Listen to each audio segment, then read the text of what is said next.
ಉತ್ತರ ಕರ್ನಾಟಕ ಅಭಿವೃದ್ಧಿ ಪರವಾಗಿ ನೋಡಿ, ಈಗ ಫಸ್ಟ್ ಟೈಮ್ ನಮ್ಮ CM ಸಾಹೇಬರು ಆನರಬಲ್ DK ಶಿವಕುಮಾರ್ ಸರ್ ಅವರು ಬರ್ತಾ ಇದ್ದಾರೆ. ಸೊ ಭಾಳ ಹೆಮ್ಮೆ ವಿಷಯ. ಎಲ್ಲ ಮುಖ್ಯಮಂತ್ರಿ ಆಗಿದ ಮೇಲೆ ಅವರು ಎಲ್ಲ ಡಿಸ್ಟ್ರಿಕ್ಟ್ಸ್ದು ರಿವ್ಯೂ ತಗೊಳ್ತಾ ಇದ್ದಾರೆ. ಸೊ ಆ ನಿಟ್ಟಿನಲ್ಲಿ ನಮ್ಮ ಬೆಳಗಾಂ ಜಿಲ್ಲೆಗೆ ಕೂಡ ಹೆಚ್ಚಾಗಿ ಅವರು ಮೊದಲಿಂದ ನಿರೀಕ್ಷೆನಲ್ಲಿ ಅವ್ರದ್ದು ಇದೆ. ಬಟ್ ಈಗ CM ಆಗಿದ ಮೇಲೆ ಕೂಡ ಅವರು ಬದಲಾವಣೆ ತರ್ತಾರೆ ಅಂತ ಒಂದು ಅಭಿಪ್ರಾಯ.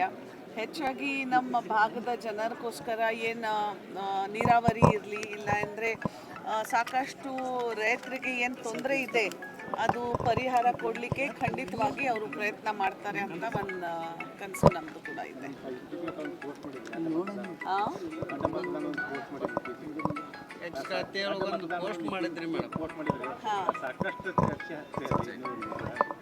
ಇಲ್ಲ, ಅದು ನೋಡಿ ಭಾಳ ಖುಷಿ. ಅಟ್ಲೀಸ್ಟ್ ಕಾಂಗ್ರೆಸ್ ಕೆಲಸ ನೋಡಿ BJP ಶಾಸಕರು ಕೂಡ ಕಾಂಗ್ರೆಸ್ ಪರವಾಗಿ MLCಗೆ MP ಗೆ ಎಲ್ಲರಿಗೆ ವೋಟಿಂಗ್ ಮಾಡ್ತಾ ಇದ್ದಾರೆ. ಅದು ಭಾಳ ಒಂದು ಕಾಂಗ್ರೆಸ್ ಕಾರ್ಯಕರ್ತ ಆಗಿ ನನಗೆ ಭಾಳ ಹೆಮ್ಮೆ ವಿಷಯ ಇದೆ.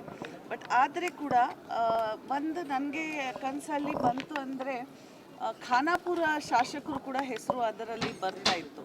ಸೊ ಅವರು ಕೂಡ ಏನು ಮತದಾನ ಕೊಟ್ಟಿದ್ದಾರೆ, ಅದಕ್ಕೆ ಅವರಿಗೆ ಫಸ್ಟ್ ಆಗಿ ತುಂಬ ಧನ್ಯವಾದಗಳು ಹೇಳಲಿಕ್ಕೆ ಬಯಸ್ತೀನಿ. ನಮ್ಮ ಪಕ್ಷಕ್ಕೆ ಅವರು ಸಹಕಾರ ಮಾಡಿದ್ದಾರೆ. ಸೊ ಅದಕ್ಕೆ ಭಾಳ ಖುಷಿ ಅನಿಸುತ್ತಾ ಇದೆ.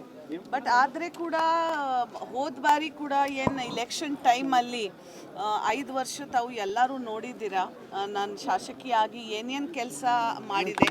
100 ವರ್ಷ 60 ವರ್ಷ ಏನು ಖಾನಾಪುರಲ್ಲಿ ಕೆಲಸ ಆಗಲಿಲ್ಲ ಅಂತ ಕೆಲಸ, ರಸ್ತೆ ಇರಲಿ, ನೀರಾವರಿ ಇರಲಿ, ಹೆಲ್ತ್ಗೋಸ್ಕರ MCH ಹಾಸ್ಪಿಟಲ್ ಇರಲಿ, ಸ್ಕೂಲ್ ರೂಮ್ಸ್, ಶಾಲೆ ಎಜುಕೇಷನ್ ಪರವಾಗಿ ಎಷ್ಟು ಎಲ್ಲ ಮಾಡಿದ ಮೇಲೆ ಕೂಡ ಈ ಸೋತು ನನಗೆ ಜನ ತೋರಿಸಿದ್ದಾರೆ. ಸೊ ಅದಕ್ಕೆ ಆ ಸೋತಿಗೆ ಭಾಳ ನಮ್ಮ ರೆಸ್ಪಾನ್ಸಿಬಿಲಿಟಿ ಅಂತ ಆ ಥರ ನಾನು ತಗೊಂಡು ಮುಂದೆ ಕೂಡ ಕೆಲಸ ಕಳೆದು 3 ವರ್ಷ ಖಾನಾಪುರ ಪರವಾಗಿ ಮಾಡ್ತಾ ಬಂದೆ. ಬಟ್ ನಾನು ಅದಕ್ಕೆ ಕೇಳಿದೆ ಪ್ರಶ್ನೆ ಅವರಿಗೆ, ಟ್ವಿಟ್ ಮುಖಾಂತರ ಇರಲಿ, ಫೇಸ್ಬುಕ್ ಮುಖಾಂತರ ಇರಲಿ, ಅವ್ರದ್ದು ಕೂಡ, ಯಾಕೆಂದರೆ ಅವರು ಕೂಡ ಕೆಲವರು ಸಂದರ್ಭ ಬಂದಾಗ ಭಾಷಣ ಅಲ್ಲಿ ಕ್ಲೋಸ್ಡ್ ರೂಮ್ ಕೂಡ ಅಲ್ಲ, ಭಾಷಣ ಅಲ್ಲಿ ಹೇಳಿದರು ಕಾಂಗ್ರೆಸ್ ಜನ ನಮಗೆ ಸಹಕಾರ ಮಾಡಿದರು, ಅದಕ್ಕೆ ನಾನು ಇಷ್ಟು ದೊಡ್ಡ ಲೀಡ್ ನನಗೆ ಬರಲಿಕ್ಕೆ ಸಾಧ್ಯ ಆಗಿದೆ ಅಂತ ಅವರೇ ಭಾಷಣ ಕೂಡ ಇದೆ.